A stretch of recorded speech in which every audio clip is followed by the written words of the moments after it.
নমস্কাৰ, মই জিতেন্দ্ৰ চালৈ মোৰ আন এটা ভিডিঅ'লৈ আপোনালোকক সকলোকে স্বাগতম জনাইছোঁ। আজি মোৰ কিছুমান ব্যক্তিগত বা মোৰ নিজৰ কথালৈহে এই ভিডিঅ'টো মানে আপোনালোকলৈ আগবঢ়াবলৈ ওলাইছোঁ। মই মোৰ দুই এষাৰমান কথা ক'ম। মোৰ নাম জিতেন্দ্ৰ চালৈ, মোক কিজানি আপোনালোকে এতিয়া চিনি পোৱা হৈছে। আৰু মোৰ দেউতা আছিল সূৰ্যকান্ত চালৈ। তেখেত আছিল আৰ্য হায়াৰ ছেকেণ্ডাৰীৰ, আৰ্য মানে এই যে চেৰাভাটি আৰু আৰ্যনগৰৰ যিখন আৰ্য বিদ্যাপীঠ হায়াৰ ছেকেণ্ডাৰী স্কুলৰ দেউতাই প্ৰিন্সিপাল হৈ ৰিটায়াৰ হৈছে। তাৰপিছত তেওঁ ওকালতি কৰে। আৰু মোৰ মা আছিলে পাণবজাৰ গাৰ্লছৰ হেডমাষ্টৰনী, মানে প্ৰধান শিক্ষয়িত্ৰী হৈ তেওঁ মানে ৰিটায়াৰমেণ্ট লৈছে। আৰু তেখেত দুজন এতিয়া জীৱিত নাই, যাৰ দুখ মোৰ এতিয়াও মোৰ আছে। আৰু মোৰ মা দেউতাই বহুত মোক নীতি শিক্ষা দি থৈ গৈছে, যাক মই এতিয়াও ফ'ল' কৰোঁ আৰু মোৰ মা দেউতাক লৈ মই গৌৰৱ অনুভৱ কৰোঁ। মোৰ এটা একদম সৰুকালৰ কথা কওঁ। মই হৰিপ্ৰিয়া স্কুলত পঢ়িছিলোঁ। হৰিপ্ৰিয়া স্কুলত পঢ়োঁতে মোক এজন শিক্ষকে মোক এনেকৈ মানে ভৰিৰ তলত সোমাই লৈ বিনা অপৰাধত, মোৰ এটা সৰু পঢ়া আছিল পিঠিত, মোক কোবাই, মোৰ যেতিয়া বগা চাৰ্ট আছিল মানে কোবাই মোক তেজেদি ৰঙালী কৰি দিলে। তাৰপিছত দেউতাই সেইটো এটা কেছ দিলে, DP অফিচত এটা কেছ দিলে। কেছটো দিয়াৰ পিছত শিক্ষকজনৰ মানে চাকৰি যাওঁ তাৰপিছত দেউতাক মেইন ৰাস্তাত দেউতাক ভৰিৰ দৰে ক্ষমা খুজিছে আৰু দেউতাও তেওঁক ক্ষমা কৰি দিলে। তেওঁ চাকৰিটো নগ'ল। দেউতাই মোক শিকাইছে যে জীৱনত সত্যত থাকিলে কেতিয়াও মানে হাৰ মানিব নালাগে, আগবাঢ়ি যাব লাগে।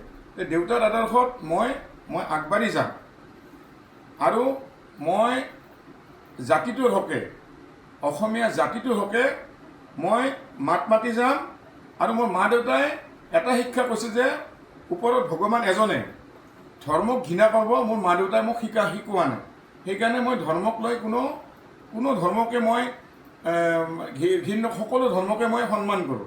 এইখিনি মোক মা দেউতাই শিকাই থৈ যোৱাৰ কাৰণে মই মা দেউতাৰ কথাখিনি মই পালন কৰোঁ। এতিয়া কথাটো হ'ল কি,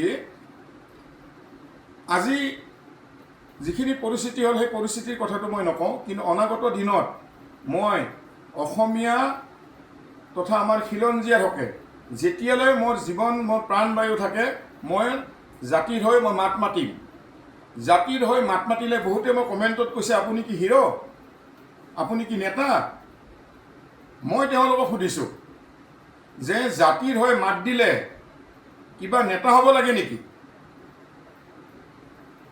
আপোনালোকে কমেণ্টত জনাব, জাতিৰ হৈ মাত মাতিলে নেতা হ'ব লাগে নেকি? সকলোৱে পাৰে জাতিৰ হৈ মাত মাতিব, অধিকাৰ আছে, বাক স্বাধীনতা আছে। আমিতো ব্ৰিটিছৰ তলত নাই নহয়,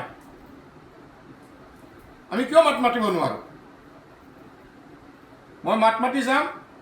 আৰু মই এটা এই যে ড্ৰাগছ ধৰা কিবা কিবি সাময়িকভাৱে মই স্থগিত ৰাখিম, যিহেতু মোৰ তাতে বহুত ইনফৰমেশ্যন আছে। এতিয়া আমি এটা টিম গঠন কৰিব গৈ আছোঁ, যিটো বিশাল টিম হ'ব।